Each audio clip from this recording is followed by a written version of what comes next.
ನಾನು ಸರ್ವಜ್ಞ. ಬದುಕಿನೊಳಗಿನ ಸತ್ಯವನ್ನು ಹೇಳಿದವನು. 15ನೇ ಶತಮಾನದಲ್ಲಿ ಇಂದಿನ ಕರ್ನಾಟಕದ ಹಾವೇರಿ ಜಿಲ್ಲೆಯ ಅಬಲೂರಿನಲ್ಲಿ ನನ್ನ ಜನನ. ನನ್ನ ತಂದೆ ಕುಂಬಾರ ಮಲ್ಲ, ನನ್ನ ತಾಯಿ ಮಲ್ಲಲಾದೇವಿ.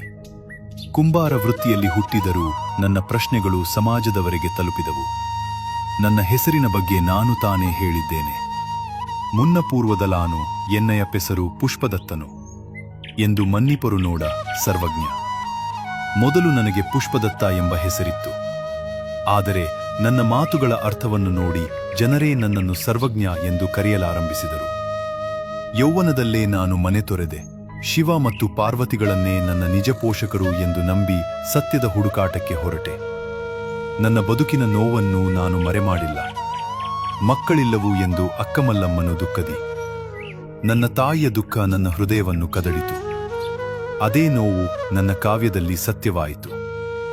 ನಾನು ಜನರಿಗೆ ಹೇಳಿದ್ದು ಅಲಂಕಾರದ ಮಾತಲ್ಲ, ಬದುಕಿನಿಂದ ಹುಟ್ಟಿದ ಪಾಠ. ಆದ್ದರಿಂದಲೇ ನಾನು ಹೇಳಿದೆ, ಅಂದಿನ ಪುಷ್ಪದತ್ತ ಬಂದ ವರರುಚಿಯಾಗಿ ನಿಂದವನು ತಾನೇ ಸರ್ವಜ್ಞ.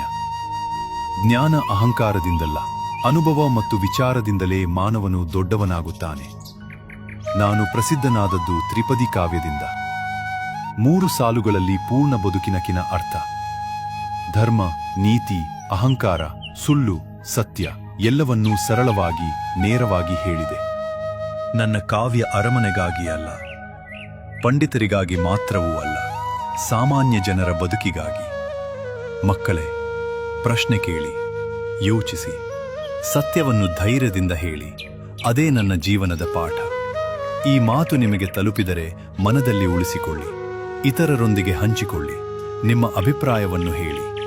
ಸತ್ಯದ ದಾರಿಯಲ್ಲಿ ಜೊತೆಯಾಗಿರಿ.